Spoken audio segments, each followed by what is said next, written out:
Luddite returns video. Yeah, whatever.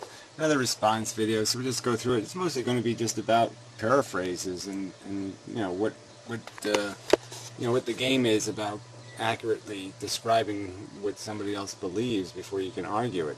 A straw man, these are philosophical concepts, right? Arguing with straw men, arguing with something that doesn't exist, just for the, because it's easy. This is the real argument, harder argument to argue with. So anyway, that's all he does here. It's just sort of a waste entirely, because I don't think he paraphrases me correctly on a single argument.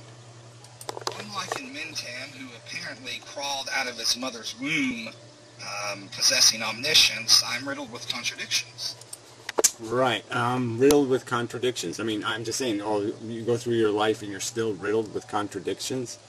I just find that sort of amazing, because really I think the only thing that can riddle you is some sort of confusion about evolution versus theism, some sort of theism, some sort of, seeing a creation purpose, some sort of intelligence in the design. So you either do the unintelligent design thing or you do the intelligent design thing. And I'm just arguing that the thing that gave me any advantage, if there's an advantage in philosophy, is the fact that I basically declared adults liars really, really early.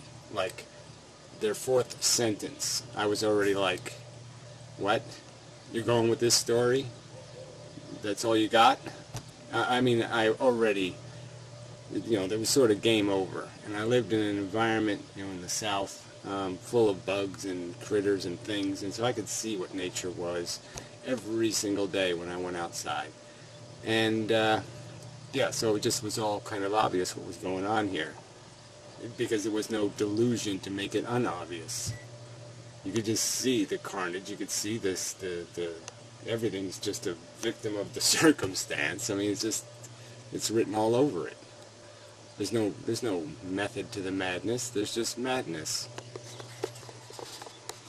Reportedly, Inmendham is defined in part by the complete absence of any epistemic, metaethical, or existential ambivalence, and on numerous occasions has stated something to the effect of, well, since childhood I've known such and such is the case.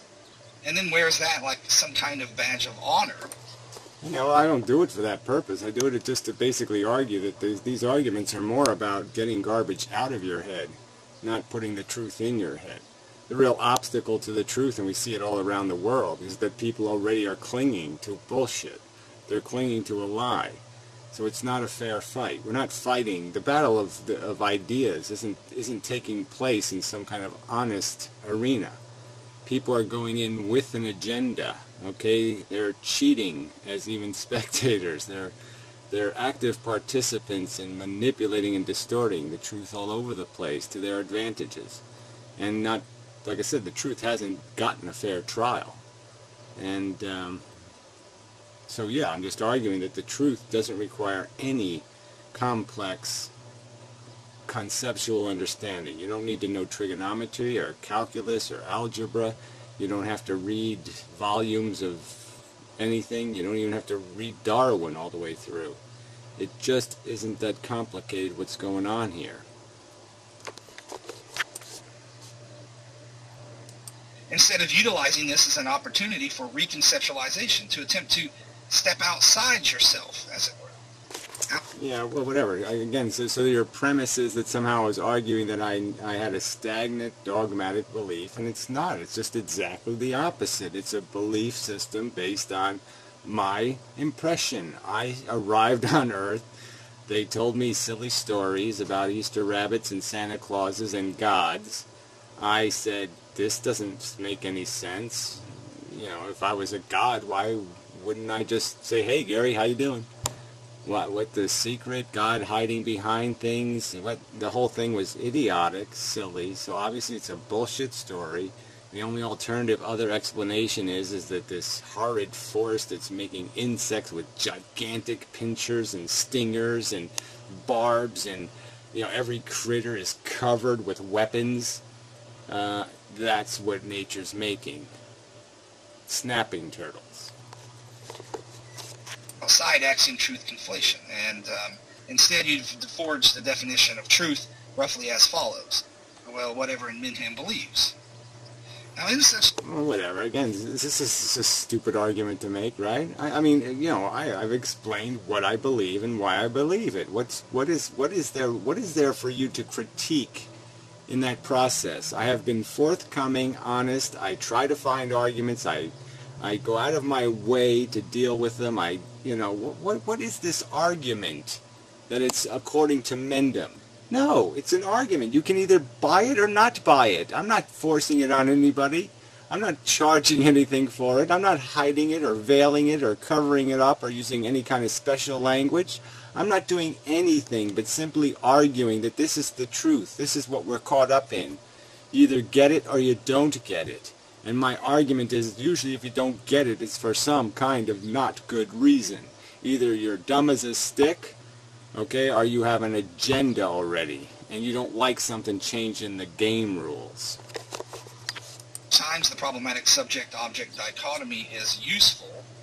Thank the good Lord in heaven that we don't have to first consult your neurology in attempting to obtain truth.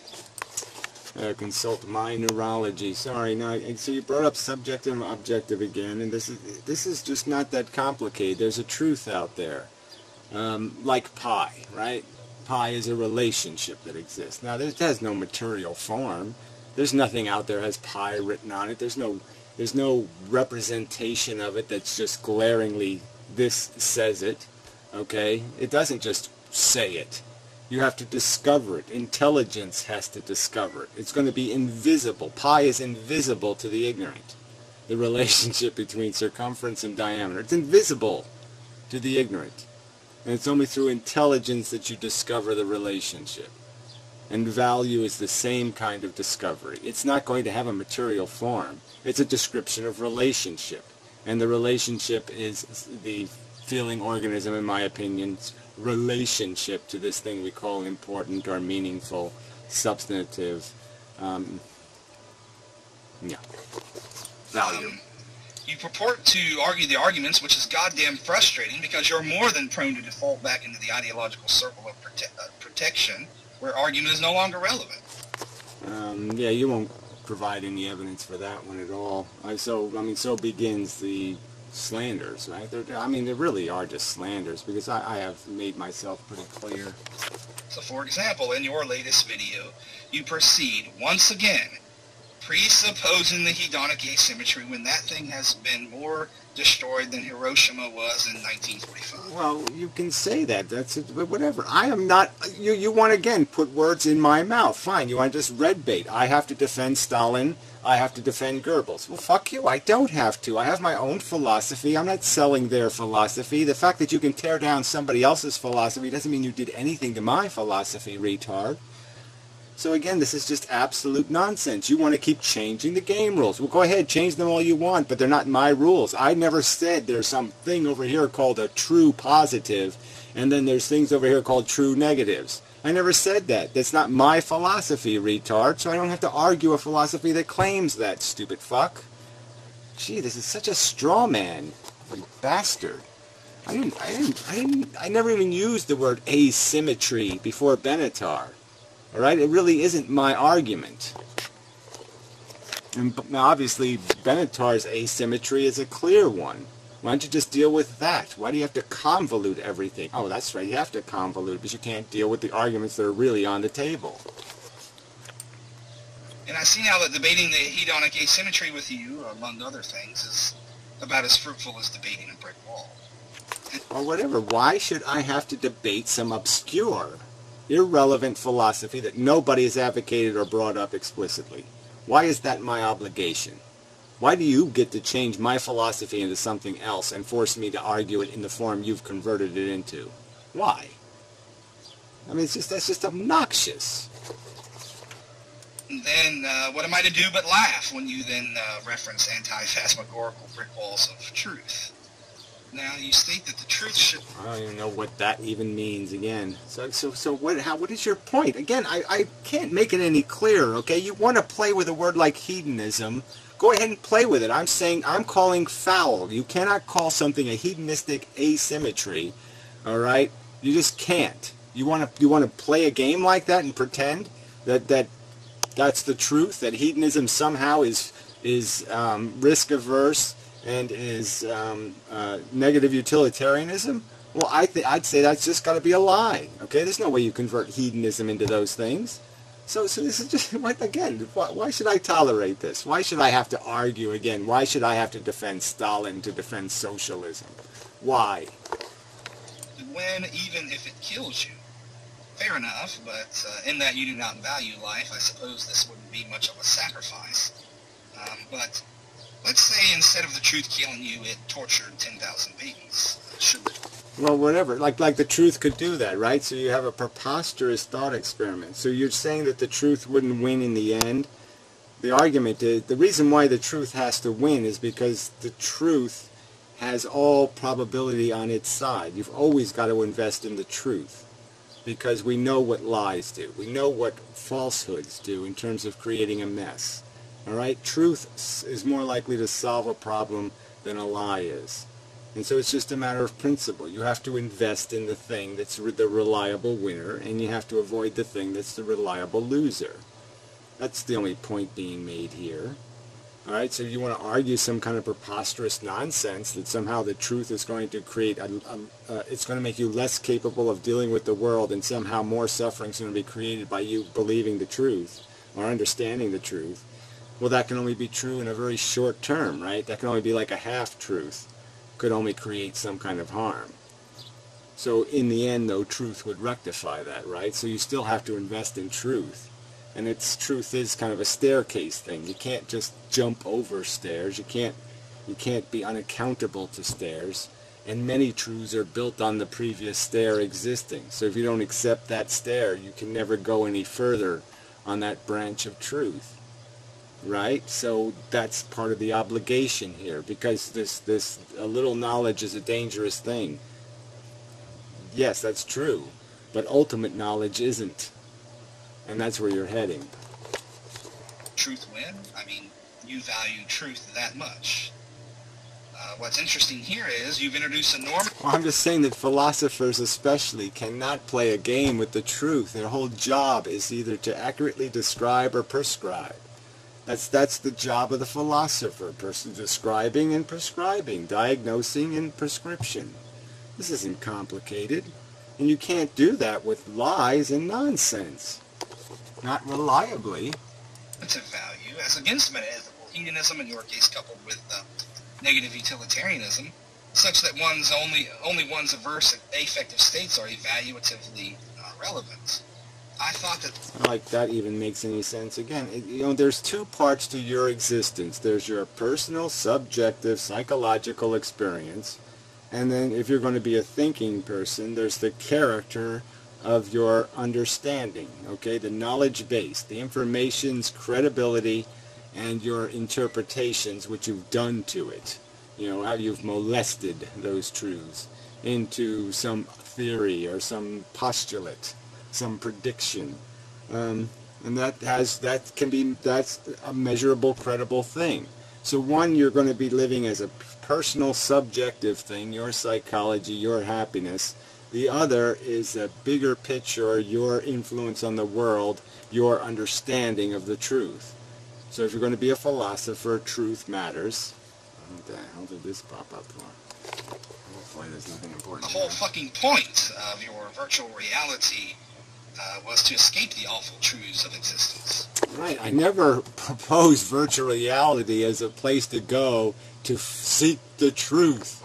That wasn't the point of virtual reality. The point of virtual reality was to create a fail-safe environment for human psychologies. It was to entertain the animals. It was to build a zoo.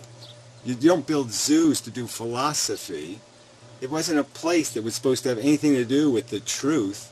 It was a place that had to do with everything to do with what humans need, their human psychology.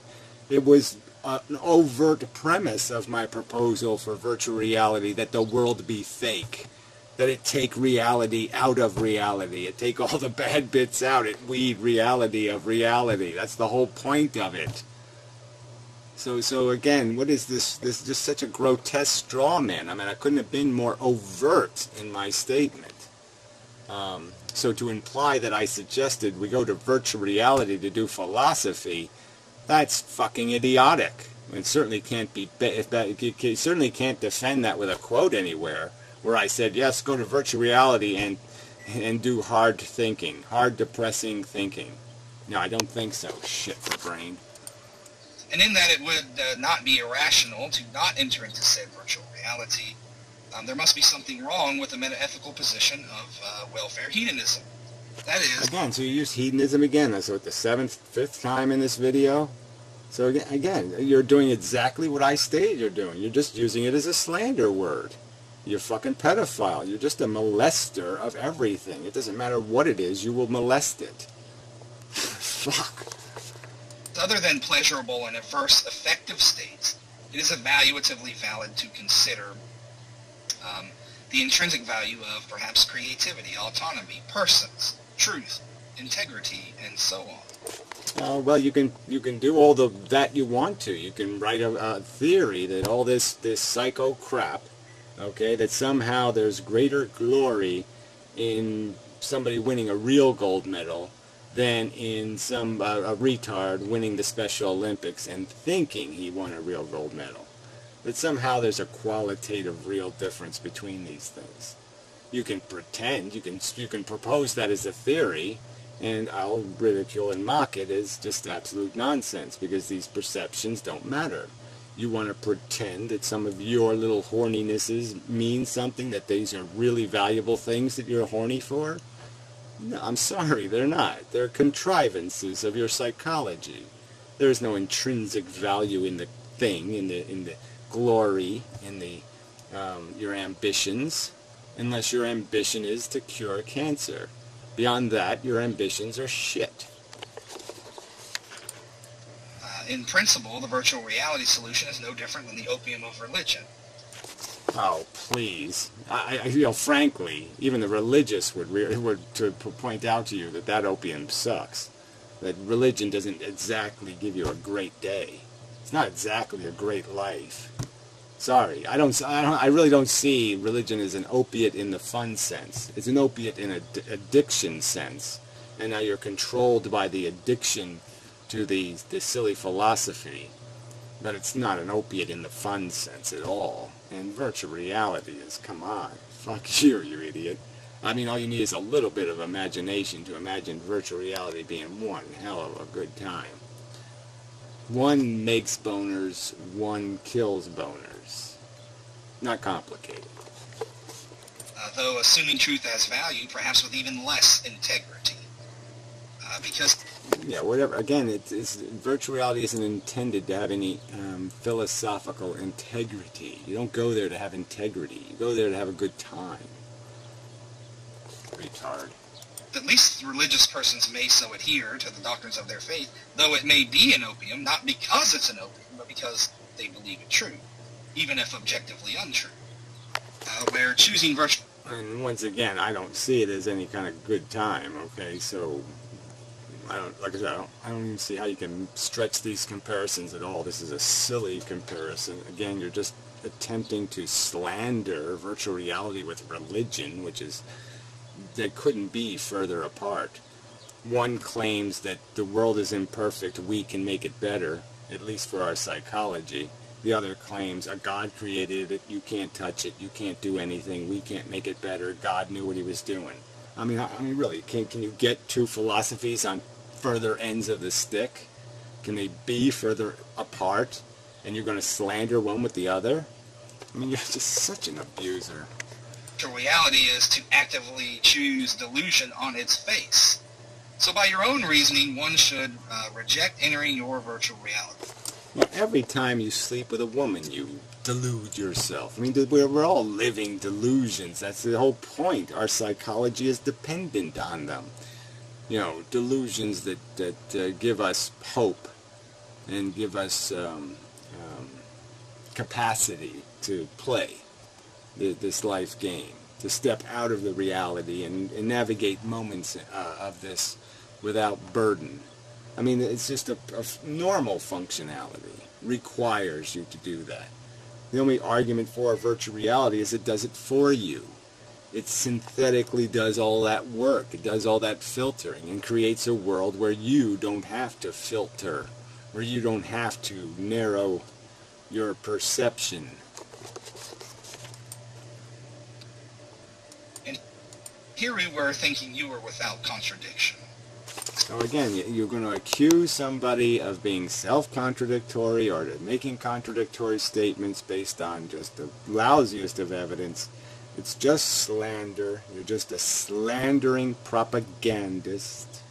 It's obvious to anybody with any decency or integrity should call foul. But obviously, people like Dew in the Morning, little skanky cunts, have no integrity. It's just, you're just disgusting. This is disgusting behavior. This contradiction was easy to unravel, right? This is not a complex contradiction. What's the contradiction? I've never claimed virtual reality as a source of wisdom. I've claimed it to be a source of entertainment, safe entertainment. We can't blow up the world in virtual reality. You can't hurt real victims in virtual reality. I've said all these things. It's the perfect fail-safe solution to the human dilemma. And yet you can't understand. Similarly, you espouse a dyed-in-wool welfare state consequentialism. I support a welfare state consequentialism. No, let's go on. And the next, berate parents for being selfish in having children. But a value state...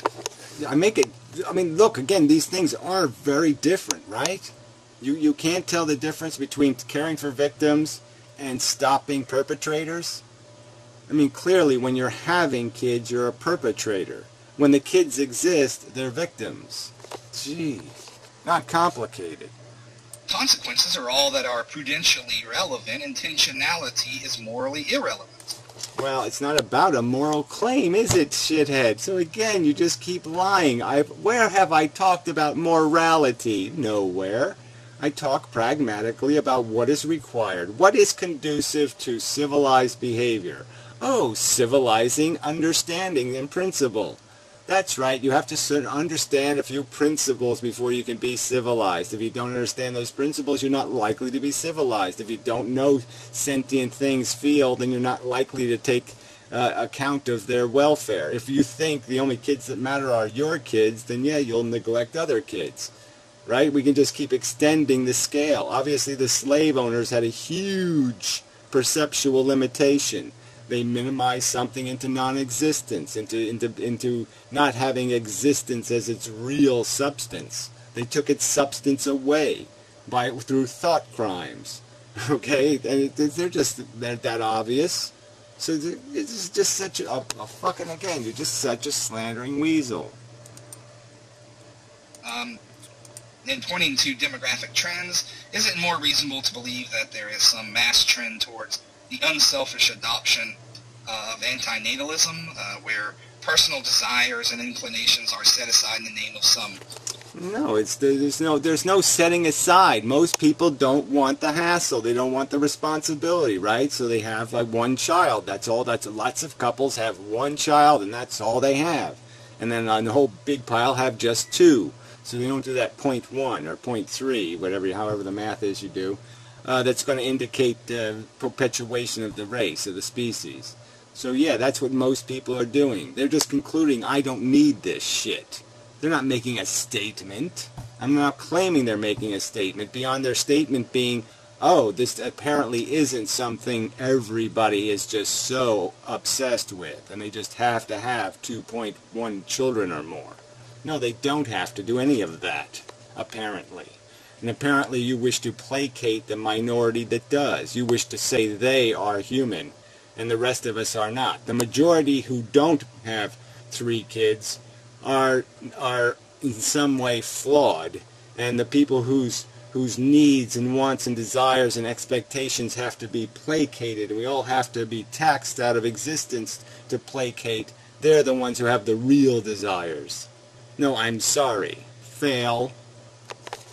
Trans perspective will higher good? Or are people more inclined by our colloquially hedonistic culture to not have children precisely because they are more selfish?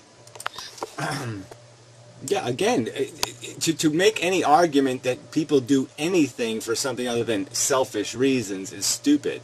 So yeah, the ones not having kids are doing it for selfish reasons, most of them. But I would almost argue, no, there's a huge percentage of those people that are probably not doing it because they're afraid to do it. They are afraid. They recognize downside risk. They recognize this is one hell of a thing to get into. They recognize they should have more money in the bank. They recognize it's a big giant responsibility and that slows them the fuck down. So I'm sure there's a huge percentage of the under 2 kid producers who have been stopped by apprehensions, by understanding consequences. So that would be, in my opinion, a description of something unselfish. They've given it enough thought to recognize that they don't have a right to fuck with something. They either do it right or they don't do it at all. That's kind of an unselfish principle. So it's intrinsically irrelevant when persons don't have children because said persons are uppermost in their own affections, self-absorbed, but intrinsically relevant otherwise. Suddenly the intentionality of would-be parents is supremely relevant. Well, I've never stated it. So again, another falsehood, another straw man, another lie, another slander. That's never been a component of my argument validating their thoughts on the subject. That's not the point. The point is you people are advocating or arguing that somehow everybody has to, it's like the carnivorism is a necessity. And I'm just pointing out the argument. Apparently it's not a necessity, that most people don't need to do it. And therefore we can look at the minority and recognize them for what they are, deviant. Forgive me if I ever accused you of being consistent. And on the issue of selfishness, I mean, again, that's just such a gross accusation. You're going to accuse somebody to be inconsistent based on that kind of convoluted logic, and people are going to let you get away with it. But, I mean, it's just disgusting. You're a disgusting debater. You're a disgusting human being to pull crap like that. I mean, really, it's just fucking disgusting to misparaphrase arguments that way just so you can sit there and pretend there's a contradiction when there isn't. I mean, it's just disgusting. You so suck. You petty, petty, petty little loser. you forewarn potential parents that they might bring into being a person such as yourself. A person who has nothing but contempt for the fact of his existence. A person who would rather not have been. And ask what their response would be. Well, I would ask, who is being more selfish in Inmendham, the parents who would bring you into existence, or you who would demand an end to human existence because you're unhappy with being brought into existence? Well, there you go. So again, another grotesque perversion of the statement being made. I obviously can't prevent myself from existing. I'm already stuck here. So what's my self-interest in stopping the next victim? How is that selfish? Explain it to me. How is it selfish for me to sit there and prevent somebody else from existing? How do I selfishly gain from that? How does that make my existence go away? How does that make time go back and unbirth me? Quite obviously it can't. So my argument I'm just saying from life experience, this is the price you will pay for keep playing with the fire. This is the burning that will take place. And that burning, in my opinion, is just going to keep getting more and more and more. The scream is going to keep getting louder. And the only thing that's allowing you people to step over it and ignore it is ignorance and obstinance. Your own vanity is so fucking compelling that you just can't admit that, yes, my perception of the need for me to have spawn in the world is entirely vain. And that I really don't care about human existence. I really do just care about the existence of what I care about. My kind of people. Quote unquote. I mean, really, if you could take all the white people and give them polygraph tests, right? Let's just take all the white people and all the black people, put them in two different places, and we'll say, look, the future of the human race, guess what? Something's going to happen, and all the white people are going to die, and there's just going to be black people. Or vice versa. And I just bet there'd be a whole bunch of white people who all of a sudden wouldn't be so enthusiastic about the human presence on Earth if the only kind of humans traveling in space or doing any of this conquesting of the universe were black people. And vice versa, of course. So it's all built out of your fucking vanity, all built out of your bigotries, and you're just not man enough to admit it. There's nothing else going on here for this future necessity you want to project. All it's made out of is your vanity. Vanity, vanity, vanity. That's all. It's nothing else. The very question you ask is disgustingly self-absorbed. It reeks. Again, so asking somebody to asking a drunk driver to justify the dead kid is outrageous. Well, that's outrageous. You don't have any right to do that. No. Especially you don't have any right to do that if you're going to legislate against drunk driving. We have a right to make a mistake. We have a right to impose a penalty. Okay, it's just the price of it, and it's an acceptable price. You don't have a right to critique the price or complain about the price because we don't fucking care. That's all you're saying. You're just saying it really loudly. I don't care. All right, fuck you, victim. That's all you're saying. and then to add insult to the injury, you're sitting there and perverting the argument as if I am attempting to gain some graft by preventing some future, like it's like a rape victim fighting to prevent a future rape victim, and you're calling that selfishness. Fuck you. Overflows with selfishness. Now, you ask for justification, apparently unable to see that it's a loaded question. Oh, loaded how? I mean, again, it's just amazing. No, it's a simple act, okay? I mean, really, it's a simple act. Okay, you're going to create a new human being. You're going to do an experiment. You're going to play God. And we know statistically what the likelihoods are. We know the end game.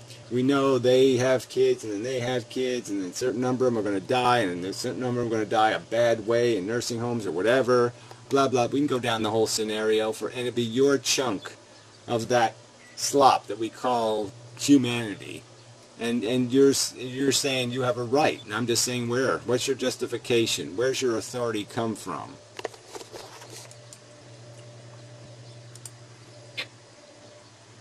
Contains propositions intrinsic to the question that you don't bother to defend.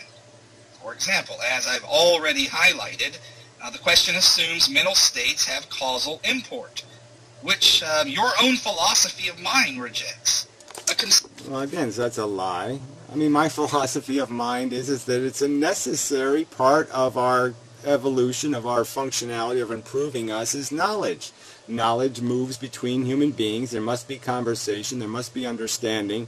If these things don't happen, there will be no requisite behavior. The behavior can't be separated from the necessary conversation, the necessary understanding, the necessary experiential enlightenment. These things must take place for there to be an action change.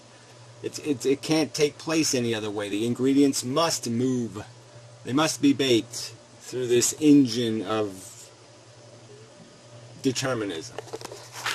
Consistent materialism rejects the notions that reasons for actions are causes, or that intentionality is causally efficacious. Efficacious. Again, I mean, how could it not be? He's basically, he just basically said there, knowing to wash your hands before you eat isn't going to benefit you. Or, I mean, it's all of those little safety rules. You know, just thinking about check the ladder before you climb up on it, or check the little clamps, or all the little any safety rule, all that stuff. Now, that's all just nonsense. This is some crazy person made that up. That doesn't have anything to do with anything real. It's not the real world at all. I mean, it's just an imbecilic argument. Of course, knowledge is power. Fuck nut. Notions of justification are thereby completely superfluous relative to the states of affairs actualized in the world. Well, it's just nonsense. Obviously, there's got to be logic behind actions, and that's what the justification is merely demanding, is the logic behind the action. What is the probabilistic outcome produced by this beneficial logic? Show me the logic that makes you think this is the right thing to do. I mean, it's a necessary to you're defending a model. I'm asking you, run the model. Let me see it not blow up. Explain to me how that's not going to blow up. it's a perfectly reasonable expectation. You pour gasoline on a dog and have a book of matches in your hand, and what am I supposed to say? Is, what are you doing? What is this going to accomplish? How is this going to work? These justifications must be produced because they're part of the valuable necessity of understanding that must exist before you can be a god. Obviously, drunks and retards do not make great buildings, or even probably don't even cook a good can of soup. I cannot fathom how you fail to see this. Now, moreover, the question presupposes, if it is anything other than a psychological phenomenon, the moral realism at issue. Qual moral nihilism justification never adheres as anything but, perhaps, a comforting psychological delusion. Yeah, well, so now he's going to get into this argument that there's no value in the universe, and it's his dogma. I don't see any logic defending that nonsense. There's a ton of stuff that you can only see when you're intelligent. Intelligence makes things visible, and one of the things it makes visible is an understanding of value.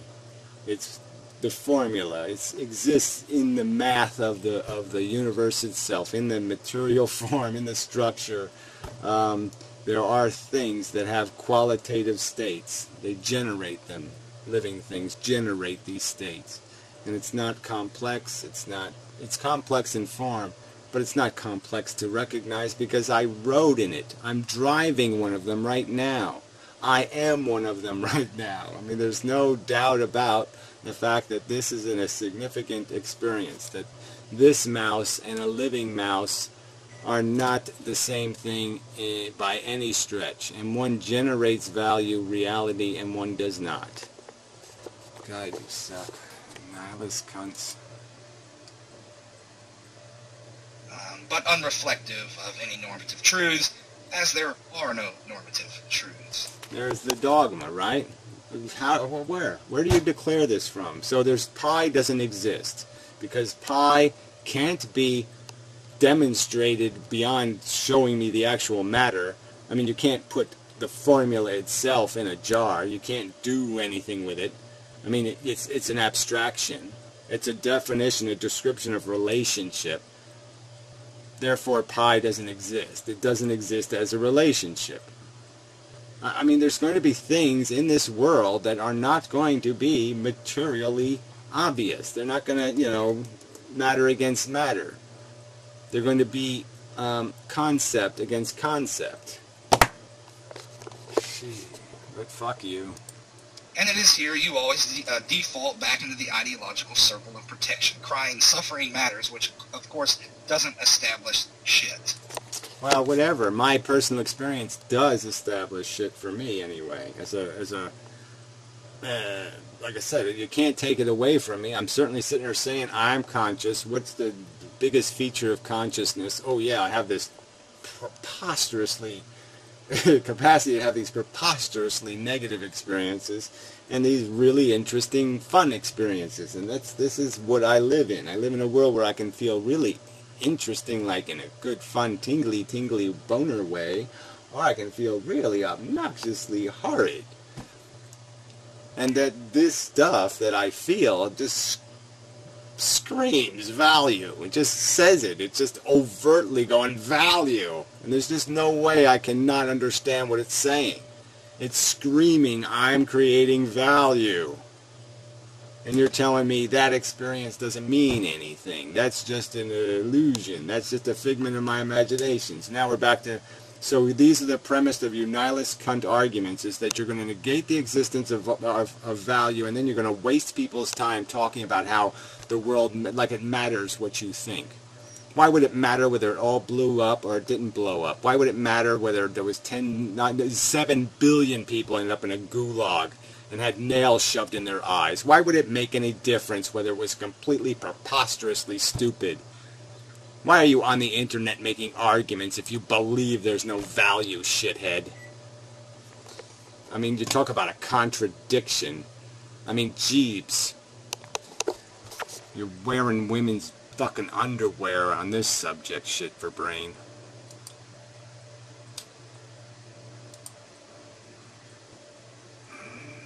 Hit the button. Damn it. Fuck. And such. What's ironic here is that Poodles for Susan uploaded a video essentially chastising natalists for understanding value as divorced from concrete qualitative experience, as a variation of abstract property. And that is exactly what the statement "suffering matters" is, an expression of. It's a proposition as abstract object, a universal, as it were, which of course invites the centuries-long debate between nominalists and... No, it doesn't. I mean, you've got to make a distinction between these different statements being made. The statement being made is that sentience create value. That's the universal. All right? How much value, in what form the value is, whether the positive experience have real positive weight or whether the negative experience have more those are the things that can be argued as constituents once you've established the framework. But the framework is that the welfare, the comfort state of a sentient is always meaningful. It's always valuable. It's in a state. It's either comfortable or it's uncomfortable. That's a different statement than "I want kids." That value statement, "I deserve," "I'm entitled to." Those value statements are on a whole different plane of function. What's important is what their need. The fact that parents need kids has to be addressed. You have to find some other way to satisfy them or give them comfort if they need comfort. Their comfort does require addressing. The question is do they have a right to address it this way? Just like, does a pedophile have a right to molest a child to satisfy its need? Does a rapist have a right to rape because it has a need or an impulse? No, that argument is, of course not. Shit. Realist, and of course attempts to inject normativity into what may be a transprospectively normativeless universe. Well, again, you want to keep pretending there's no truth regarding value in the universe. Again, why are you on the internet? Why? I mean, I don't have any problem just saying, look, if that's what you really believe, asshole, if you think it's too complicated for us to address value, it's somehow too obscure, you can't figure out that sentient creatures create value by having sentient experience, and that that's the only place value comes from anywhere in the universe. Nothing in the universe could possibly mean anything unless it could somehow affect or harm a feeling thing. If you have some other theory where value could be derived, fine, I'll listen to it, but I don't think we have anything to talk about then. If you don't agree that sentient creatures are in value states, that their welfare is the only thing that creates value in the universe, then we have nothing to talk about. I mean, it's as fundamental to a conversation as you can get. It is creating the language. I mean, we just won't have any, it's like the difference between speaking Chinese and speaking English. There's just no compatibility here. This can't work if you don't have this common function, this common verbiage, this common structure. This is so foundational.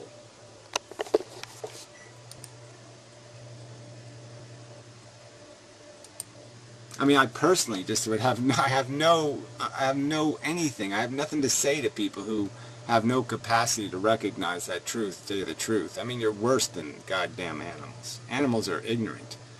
You people are willfully trying to destroy the truth. Because the truth is in your face, fucker.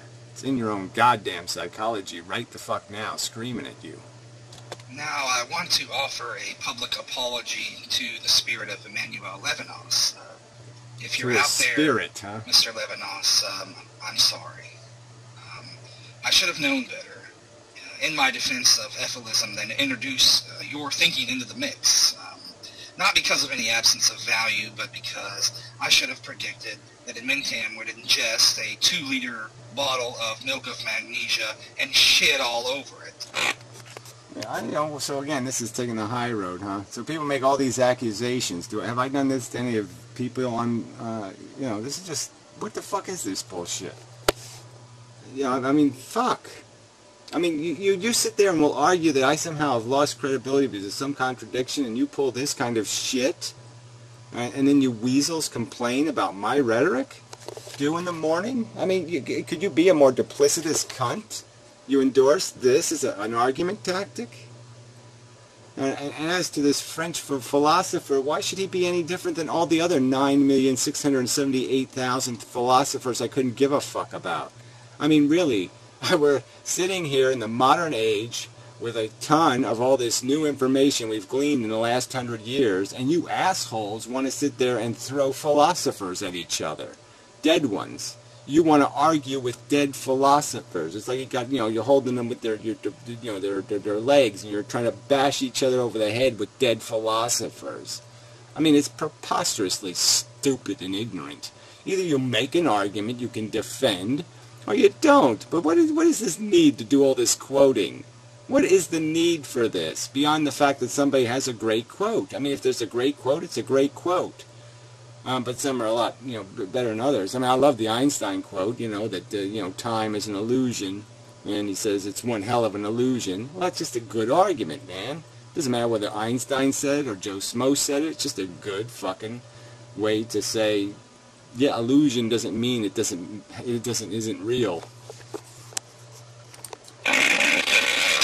So, dear spirit of Levinas, I hope you can forgive me again.